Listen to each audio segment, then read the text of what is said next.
Hey, what is up, ladies and gentlemen? My name is Griefdrums, and welcome to Hell Let Loose. Today, we're going to be covering the roadmap for 2021 and 2022. So just to bring you up to speed for those of you that don't know, the World War II game Hell Let Loose recently left early access with its version 1.0 launch on the 27th of July. This was update 10 and brought around new stuff and some pretty big changes to the game. Now, I'm not going to cover absolutely everything that released with this, but just to give you a very quick rundown, we got the Eastern Front update, which included things such as the Russian factions, the Soviet weapons and vehicles, 2 new maps in the form of Kursk and Stalingrad. We got the Sainte-Marie-du-Mont overhaul and an armor overhaul, which is part 2. They actually released another fix to armor in the previous update 9, as well as a large optimization pass over a lot of the game. Now, for the most part, that is the main changes. There are a hell of a lot more as well. If you're interested in that, you can head over to their Steam, and all of the roadmap and previous stuff that's been implemented is on there, as well as the patch notes for this particular update 10. However, as part of the patch notes, we also got a first look at the 2021-2022 roadmap for the game. Now, before we do anything, I just want to point out the British forces are coming, which I'm personally really pleased about, obviously. And I really like the fact that the little logo here for the British weapons actually is a cup of tea. Things we like to see. Hopefully we'll have the ability to stop mid-game, like halfway through a gunfight, just for a brew-up or something. But anyway, let's have a quick run through everything we can see on here. The first thing up is the FG-42 weapon. This is, and I apologize for butchering this right now, the Fallschirmjägergewehr. It's basically a paratrooper rifle. It was produced by the Germans in World War II and developed specifically for the airborne infantry in around about 1942. So it's going to be interesting to see this. During the war, it was actually utilized because it combined the characteristics and the firepower of sort of a light machine gun in a lightweight form, so slightly shorter. However, it was considerably bulkier and heavier than the standard issue Kar 98. This was considered to be one of the most advanced weapon designs of World War II, and actually went on to influence post-war small arms development of a lot of other weapons, such as things like the M60 machine gun that the Americans utilized. We're also looking at getting the US trench shotgun, which is going to be really interesting to run around with that thing, especially on Kursk, where a lot of people end up inside of trenches.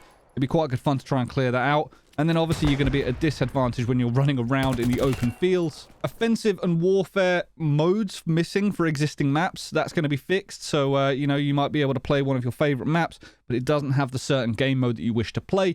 That's one of the things we're going to be seeing in the next year, as well as the Panzer IV tank, half tracks for the Allied and Axis, as well as a campaign mode. That's right, a campaign mode, which is really cool to see. And I'm really pleased that the dev team have actually decided, you know what? We want a campaign mode for our game, because I think a lot of games are missing that nowadays. So I'm personally really pleased about that. It's going to be interesting to see how it turns out. Other cool upcoming changes are things like new death animations, new cosmetics, personal stats, which will be nice to see. I think it's always handy to not necessarily worry too much about your KD, but just to see how you're contributing to the team.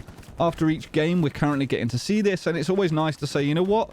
I feel like I had a good game there.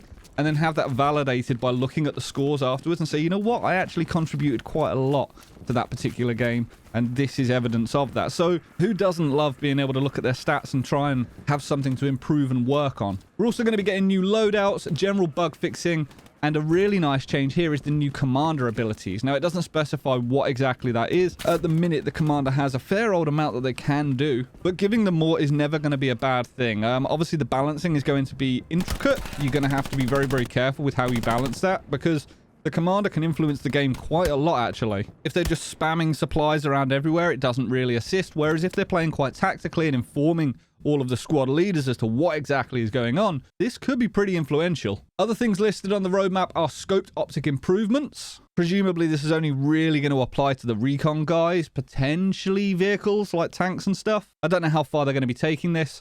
Obviously we've got the British forces, which is amazing, and then check this out. Night map variant for select maps with flares. Now this game is already amazing and incredibly immersive. Now imagine playing at night and having to wait for flares to go up so that you can see what the hell is going on. That is going to make this so cool. So I'm really excited for that change. M4 Shermans and Jeeps are next on the list, along with the fire update. Now, the fire update is going to include things like flamethrowers and Molotov.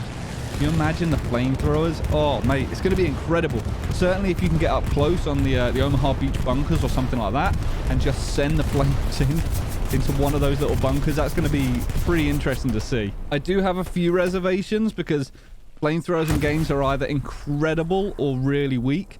So I'm curious to see how this turns out. I think from a spectacle point of view, it's going to look incredible, and it could lead to some pretty insane clips and moments, but it just needs to be done right. Otherwise, this thing's going to be ridiculous, and it'll be interesting to see how exactly it affects the game, you know, with flames absolutely everywhere, potentially. Are we going to start seeing FPS drops or anything like that? I don't know. I'm interested to see. I have every faith in the devs. I really do.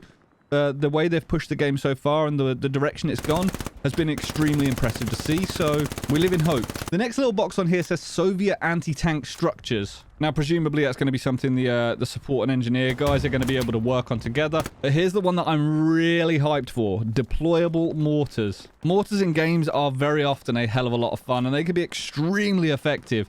Certainly in games like Squad and Armor, it's just great fun to utilize them. Squad does it probably the best out of any game that I've ever used mortars on. It really does. Having to figure out the mil radian and everything for how far to range this, I really do like that aspect. But imagine sending your recon team forward and then having a squad set up mortars. It's really good fun doing it with the artillery, so to be able to do this on the fly anywhere in the map is going to make for some pretty interesting moments. It's also going to enable teams to not necessarily push the point, but be able to push further north of it, knowing they're going to be able to have a positive effect on that cap point while not even being there. British weapons and British maps next. British vehicles, including the Firefly and Valentine. All things I'm excited to see. The Flak Panzer for trying to take down aircraft, which is kind of strange because no one can control the aircraft other than the commanders, who can obviously do things like bombing runs. I suppose you could utilize it to stop those. How much use people are going to get from that, I don't know. Normally people seem to just ignore the aircraft and just get on with their business. So whether someone would properly sit in the Flak Panzer just to stop or limit the commander's abilities, I don't know, but I'm interested. There is also a box for vehicle smart materials. Now, I'm not 100% sure what they are actually alluding to there. I don't know what the vehicle smart materials are. If I'm just being a bit dim and you actually know exactly what this is, please let me know down in the comments below. Below that on the roadmap, there's more focus on the AA flak cannon. This one, rather than being on the Flak Panzer, this is going to be a cannon that's going to be deployable. So, could we be seeing aircraft in the future? Like proper aircraft that people control? It's kind of seems like a possibility. The next box says heavy HMG deployable. Heavy machine gun. Heavy machine gun. Yeah, all right. FX improvements, sound effects improvements, the soundtrack and art book DLC, and finally the long-awaited party system. Games like Hell Let Loose and Squad have always had that problem where you want to jump in with your friends, but you can't do that unless you find a server with enough spaces. So quite how they're going to implement this, I really don't know. But the ability to team up with your mates and then go in as a full squad is going to be huge. I'm so fed up of 5 of us getting in and saying, oh, well, this squad's only got 2 spaces.